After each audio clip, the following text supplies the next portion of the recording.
r/ask Reddit. What's the harsh reality no one accepts? Some parents just don't love their children. I was reading an article about 10 things therapists don't tell you, and one of them was that many parents admit they don't love their children. This one scares me. Edit. Found the article. Not the most scientific. https://bestlafyonline.com therapist secrets as to why it scares me. When my son was born he was more a stranger in my house and it was not a love at first sight. I was happy to some extent but never felt like you see in movies. I talked with therapists and be reading about it here and there. Not uncommon for dads to have to work on bonding with newborns. Son is now 10 months and much improved on bonding. But you always kind of judge how you initially reacted and if that's who you really are, etc. It would help if people actually gave a thought into having kids and didn't just have them because it's what you're supposed to do. Beauty matters in how people treat people. Going from a skinny guy my whole life to becoming a chubby guy in about a year has really shocked me how people treat me differently. How do they treat you as chubby compared to skinny? You don't always keep the good friends you meet, but that doesn't mean you can't make more later on down the road. Edit. Thanks for my very first platinum, gold and the silver. You guys are awesome. From the BoJack Horseman finale, and something I've realized and made peace with. I think there are people that help you become the person that you end up being, and you can be grateful for them, even if they were never meant to be in your life forever. Alexa, play Mr. Blue. Some people just can't be saved. You could give them every benefit in the world and they still could choose to throw it all away and you can't do anything about it. This is a tough lesson to learn. People have to want to change. Nothing you can do can make people change if they are resistant to it. Edit. Thank you so much for these awards, kind strangers. Very few people truly accept their mortality, and most of the time when it truly sinks in, people get scared and want to avoid it. Shit keeps me up at night sometimes with a dread swelling in my stomach. Edit, and just like that my fears have become my most upvoted post. This world. I feel mine in my heart. Mistakes do define you. The little ones don't. But if you make a big mistake, it will alter your life to an extent. Saying that they don't matter is a lie that will prevent you from diagnosing life problems later down the line. This is something I wrestle with a lot in terms of my recovery from alcoholism. I quit young, at 24, and have been sober 7 years without relapse. Despite that accomplishment, I have alcoholic neuropathy, nerve damage, that will never go away no matter how long I'm sober. This is a wonderful accomplishment though. Quitting is so hard, even if you have every reason to. You chose life. First impressions are a very ducking big deal.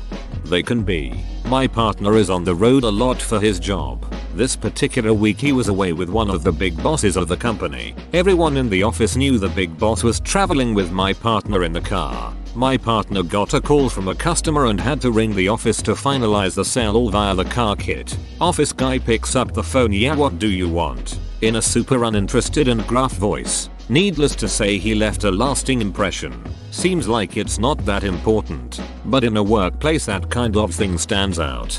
I worked at a pretty small retail chain in Australia that was doing very well overseas. Every now and then, big boss from overseas flies over to check up on how things were going. All I've ever heard is beachy things about this woman.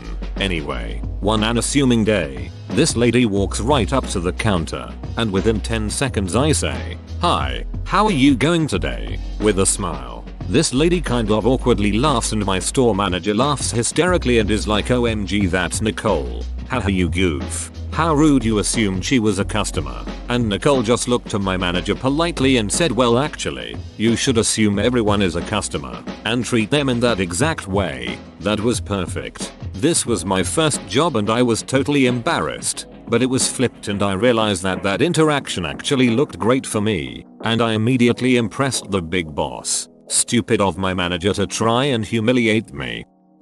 Money and good looks matter. And if you don't have enough good looks, just add money. And if you have neither, get drunk until you don't care anymore. Hard work doesn't always pay off. Something I learned my first week in the corporate world, and again even up until all the coronavirus layoffs. A non-executive's value to the company is strictly dictated by which side of the balance sheet their compensation falls. Pain is inescapable. Not even acknowledging that pain is inevitable and preparing for it ahead of time can lessen it. You will be taken by surprise. You will be hurt. You will not enjoy it. You will not be able to numb it. And there is nothing you can do except take it on the chin. Edit. I guess I should add. It's true you can prepare yourself to experience certain kinds of pain and lessen its impact. But when I said this, I meant that eventually something was going to come up that you never prepared for and caused pain anyway. Just didn't do a good job of making that clear. Sorry. Oh, and yes, pain can also bring about growth. I don't disagree with that at all. I am reminded of an iconic quote from Robert Heinlein's Stranger in a Strange Land, and I paraphrase. I have discovered why humans laugh. Not because there is a levity, but because there is a wrongness. Humans laugh because something is wrong. I see ye laugh, what is wrong here? Some people just don't get a happy ending. Some people never find happiness or satisfaction. People tell you that there is light at the end of the tunnel, but for some people there isn't. They never get to see any light, just darkness. Yep, I once lived with someone like that. She was in her 70s 80s and I rented a room in her house for a few months. She was truly miserable. She told me about how she grew up in Turkey with an absent father and abusive alcoholic mother. She told me how she escaped her overbearing family by marrying an Indian diplomat. Then how her husband abused her for years. She was missing teeth because of it. Then when her family moved to Canada, how she worked for years for her husband and kids with no thanks. By the time I moved in with her, she was all alone, living in low-income housing, yelling at her kids on the phone once a week about how they are terrible children who never visit, and ranting to me about how terrible her life had been and how many regrets she had. She was an awful person to be around, but it was clear she had lived a life full of suffering. A parrot can't say anything they haven't heard. Sometimes people who have only lived through malice and hate can't understand or reciprocate love. It's really difficult to do something that no one has shown you before. It's much easier to stick with what you know. That I don't care that you broke your elbow. Or duck. I can't believe you've done this. Context for those who are not familiar with the meme. Not everyone is going to like you, no matter how hard you try. Do I need to be liked? Absolutely not. I like to be liked. I enjoy being liked. I have to be liked. But it's not like this compulsive need to be liked, like my need to be praised. Would I rather be feared or loved? Easy. Both. I want people to be afraid of how much they love me. All human beings are capable of being viciously immoral. There's a point where we can be forced or force ourselves to become completely animalistic. We can perpetrate murder and genocide, as just one example. And if justified to ourselves correctly, we will feel no remorse. We like to think that the only people capable of such horror are a minority, but the truth is that we are all capable of it given the right circumstances.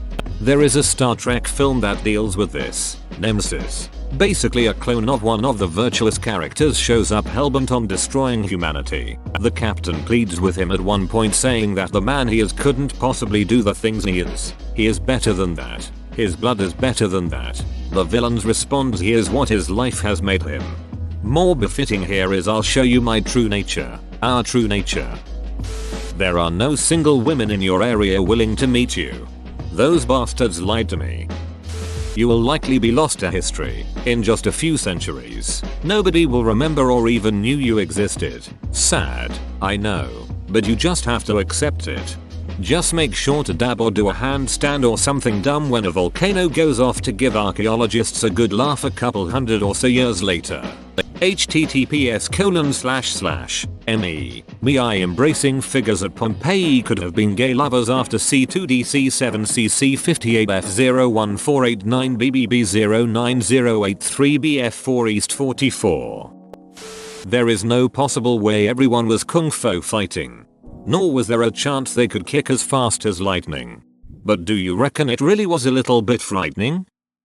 People refuse to accept that this is the reality. Lots of time and money is spent cushioning that blow. We live here. We live now. Best get used to it. People have resorted to choosing reality. It's more convenient for them. We're not all special. Some of us will not find love. We're not all equal. Change never to not, and that's a fine haiku. Liked your suggestion so much I took it. Thank you. The world goes on after you die. The world went on before you were born. Nope, my dog, Artemis, created the entire universe and everything in it last Thursday, including all memories of the past. Prove me wrong. Us first world citizens have it much better than we think we have it. And people say they care, but the vast majority just want to go have happy hour on the patio and put it out of their mind. Caring about politics is something I think is very necessary, but it's incredibly mentally taxing. I wish I could go back to being ignorant about it. People who don't give a duck seem far happier with the state of the world. But once you start paying attention, you realize how politics connect everything. You realize how politics affects your job, your salary, your healthcare. It isn't really possible to go back to not noticing it. Nobody is truly selfless, and that's okay. There's a guy named Robin Hanson who's an interesting thinker, and he's co-authored a book called The Elephant in the Brain about the hidden motives in our daily lives. The book says exactly what you say, but Hanson doesn't seem to find that depressing or disheartening. As far as I remember, he put it like this: humans don't look that bad when compared to other animals. The only way we look bad is when we compare ourselves to the angels we pretend to be. It reminds me of a quote: limited in nature, infinite in his desires, man is a fallen god who remembers the heavens. Alphonse de Lamartine.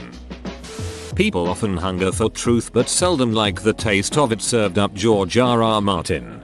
Because more often than not, they're looking for an answer that comforts them from a fear that they have. But when they get hit with a reality check, their fears are confirmed, which makes them sadder and more anxious. I read that as people often hunger for truth but seldom like the taste of George R.R. Martin, and immediately agreed. If Shrek 5 happens, it's going to be a shitty cash grab, and Shrek is probably going to do the floss. Please don't say things like this. I don't want to think about it. This is a harsh reality I can't accept. That it's more likely to succeed if born rich than if you born talented at it. Here is the source. As someone who grew up wealthy and was supported by parents until age 20, I have to agree with this. Of course people work hard to get to where they are, but having a safety net helps, as does early advantages like being in extracurriculars, good schools, etc. Growing up with a single mother who took saltines to work for lunch because that's all she could afford really puts a lot of stress on you, knowing that if you fail you absolutely do not have a safety net. People really underestimate the difficulties of stress. Not trying to throw a pity party, BTW. The point you made is good. I'm glad you can acknowledge that. The problem is the people who can't. Very late, but sometimes you are the problem in a relationship, and if people keep on leaving you, it may well be your fault, even if you don't feel like it is. Edit. I'm so glad my first ever award and my highest upvoted comment is about something not totally ridiculous. Thanks guys. Yes, a lot of yes. People fantasize about finding the one, but a relationship is 50% finding the right person, and 50% being the right person. I don't know who most of you are, and it'll be like that forever. Therefore there will always be someone who doesn't care about you whatsoever. Most people will be completely forgotten within the next 100-200 years. No conscious thought about them. No mention of their name ever again. For eternity. It's kind of freeing to think about that, because it means it really doesn't matter that much what you do. No one is paying that much attention to you. And all the shit you worry so much about is just temporary. Sometimes you must accept the truth that there always will be idiots who will duck it up for rest of us. And sometimes that idiot will be you. Pandemics last years, not weeks or months. To add on to this, flattening the curve wasn't about reducing the total number of infection cases, it was to slow down the rate and distribute it out over a longer period of time. The current precautions we're taking are to allow hospitals to not be overwhelmed with many cases at once, not to completely prevent us from catching the virus. You're the bad guy in someone's story, so many of your enemies will never admit to doing anything wrong. But the thing is, neither will you in some situations. People justify their own behavior to themselves. That's why so many people can't apologize and double down on the shitty things they do. People can just simply fall out of love with you for no reason. You fretting about whether it's you or something else, or the investment is basically you giving them the reasons to strengthen the reason why they stopped loving you, when they could very much not have a reason at all. Feelings and priorities can change. More people need to understand the difference between lust and love. Lots of young people think they love their so, but it's really just lust. It takes hard emotions sometimes to figure out who you truly love. Like how some people don't become religious until someone they truly cared about dies. A friend of mine did something really dumb once and ended up in the hospital for 2 days. When he finally woke up, to his surprise his girlfriend was there, and was the only one there. Turns out she knew something was up when he wasn't answering the phone. She found him at his apartment and called 911, and took off work for the next 2 days to stay with him in the hospital until he woke up. As you can imagine, the emotions of hearing that in person hit him hard, and that's when he found out how much he loved her. It's like how people become best friends after surviving something very difficult together. Yet most people today never get close to death, and people are simply friends because they were neighbors. Perhaps people like to be lied to, they don't like finding out they've been lied to. Pikachu is a slave, which is crazy to me. If united, the Pokemon could easily kill every single human on Earth. There's a group of people out there in the world that would be very happy to see you every day and love you and accept you for exactly who you are. You'll probably just never meet them. No one but you and your loved ones gives a shit about your problems, and no one is obligated to give a shit about them. Hell, I don't give a shit about my own problems. That seems to help. That it's really not butter. The male G-spot is in the anus. You can't be anything you want to be. I really hate people who says money doesn't make you happy. Well, that ducking depends. Have you been so poor that you had to choose which days you ate food and not, so you could pay rent or utilities and not end up on the street? I have both had and not had money, seeing that the period when money was really tight, more like non-existent, only brought me down to a level of constant suicide thoughts and some half-assed attempts. I very much prefer having money like I do now. It has made me be a lot happier overall. Not everyone will turn out to be a superstar or super successful in their lives. Beauty and money matter a lot. The world is nicer to rich and beautiful people. We all benefit, in one way or another, from others who are oppressed. Your government does not have your best interest at heart. At any time a giant space rock could come duck our shit up. Life goes on. No one is as important as they think they are.